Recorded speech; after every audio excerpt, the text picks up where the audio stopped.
Саламатсыз ба, қалай жағдай жақсы ма? Бұл экзема. Экзема деген табандағы осындай тіліне де жарылады, бұл бауырдан болады, қанның бұзылуынан болады. Бұл оңайдан кете қоймайды. Біраз уақыт емделу керек, 2-3 ай. Жайлап кетеді. Ішкі құрылысты реттеу керек қой, бауырды реттеу керек, қанды реттеу керек, біраз ішкі құрылыстарды реттеу керек болады сізге. Ішілетін дәрілер осылар бауырды тазалайды, универсал деген деубак деген. Пыльца бұл бауырдың клеткаларын бастан жасайды. Анау сенол ішкі құрылысын тазалайды. Антихолестик асқазанды реттеу керек соны. Сонда Алла қаласа кетеді бұл нәрсе. Бұл нәрсені емдегеніміз кеткен аяқтары, қолдары тілініп жарып кететін адамдар болған. Осыны ішу арқылы олар емделді, жазылды. Адрес қақтан болсыр? Адрес. Универсалды 3 мезгіл пыльца гүлдің тозаңы. Онда 3 мезгіл азында түсті кешке тамақтан жарты сағат бұрын. Сенол кешке таман 1 мезгіл 200 грамм жылсоғы езіп дерменемен агреспанды қайнатып аяғын суға батырып отырады. Күнді кешке таман 1 мезгіл. Прополисті майлап аяғын жауып отырады. Бұл экзема деген нәрсе өзі қанның бұзылуынан, бауырдың бұзылуынан пайда болады. Бұл біраз уақыт емделеді. Бауыр емдеу керек, ішкі құрылыстарды емдеу керек. Асқазан дұрыстау керек. Жайлап басады, бірден басылмайды. Қанша жылдан бері біраз уақыттан бері жүріп қалсаңыз, бұл күннен күнге көбейе береді. Бір күнде қолға шығады. Бұл бүйтіп қабыршақтан шығып, сол етін жарып отыр. Менде тұрып өзі сақтандар болған емделген. Емделді, жазылды, 100% кетті. Сондай ғой уже аяқтан шықты ма, қолдан да шығады. Кейін денеге шығады, екі шынтаққа шығады. Уже бауырдың бұзылуы. Соның бәрі бауырдың майлануы, токсиндер көп жиналуы, қанның қоюлануы, бәрі бір-біріне септік болады. Сізді қанды тазалау керек, асқазанды реттеу керек. Рахмет. Алла разы болсын сізге.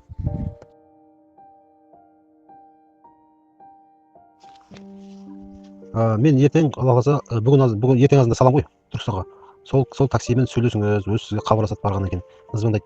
Қай таксиге салайын дейді. Сол кезде айтыңыз соған. Пәлен жерде такси тұрады, сол таксиге апарып сал деп айтыңыз. Сөйтіңіз де соны сөйлесіп, таксимен анамен сөйлесіп, бір атына келісіп аласыз, жолақысын басқасын бәрін. Сөйтесіз таксиге 1000 теңгесін лақтырып бересіздер.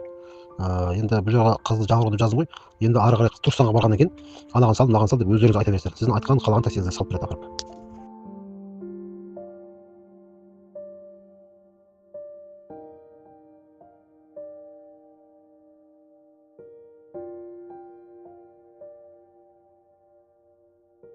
Енді өзіңіз жайында айта беріңізші.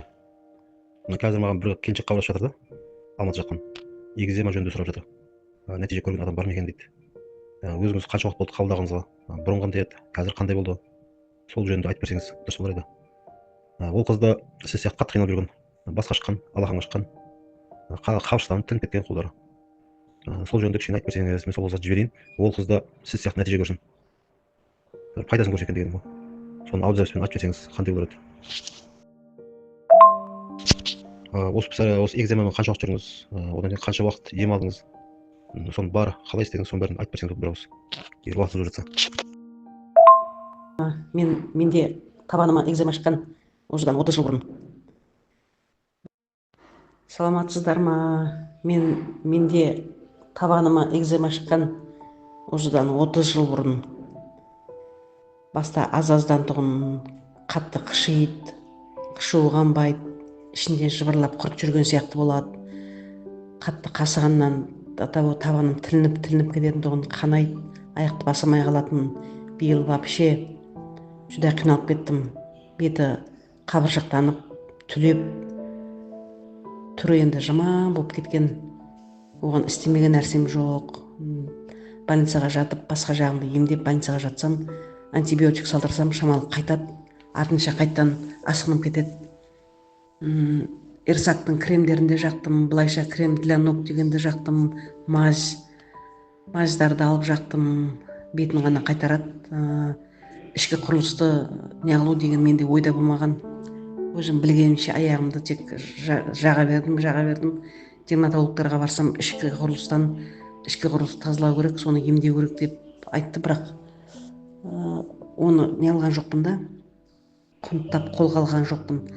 Енді биыл осы кісі бар екенін естіп, өзім соған аяқтан жүре алмай қалғаннан кейін, қатты қиналғаннан кейін хабарластым.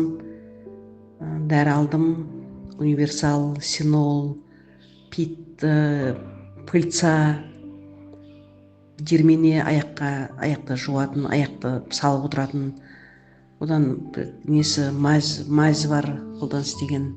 Бәрі енді қолдан шөп дәрілер, бәрі өте жақсы пайдасын көріп жатырмын. Құдай қаласа қабылдағаныма бір 3 апта болды ау деймін менің. Бірінші аптада сразу резко несін берді, өз нәтижесін көрсетті. Аяғым қабыршақтан тұрған аяғым бәрі гладкий болып жазылып, тілінген рубецтердің бәрі жазылып, аяғымды спокойно басып жүрмін қазір. Бұрын до того капрон киемайтынмын ғой, капронды бір кисем болды, айырылып кетеді капронның. Енді ана аяғыма қарап өзім қуанып, жүрегім жарылып жүр. Емдік шөп дәрілері әдемі, жақсы екен, нәтижесін тез жақсы береді. Ондай жаңа аптеканың дәрілері сияқты емес. Бір жағын емдеп атсаң, бір жағын құртып ататын. Барлық жаққа ем, ішкі құрылысымда да тазарып жатыр. Әжептәуір салмақ тастадым. Іштегі шлактарды да шығарып жатыр. Үзбей күнделікті пайдаланып, күнделікті ішіп, аяғымды суға несіне растворына батырып, мазін жағып жүрмін. Нәтижесі жақсы. Өзім өте ризамын. Аллаға сансыз шүкір. Осындай кісіні жолықтырып, осындай кісіден дәр алып жүргеніме бірінші әуелі Алла, сосын осы кісіге әйтеуір жолықтырған Аллаға сансыз шүкірлер болсын.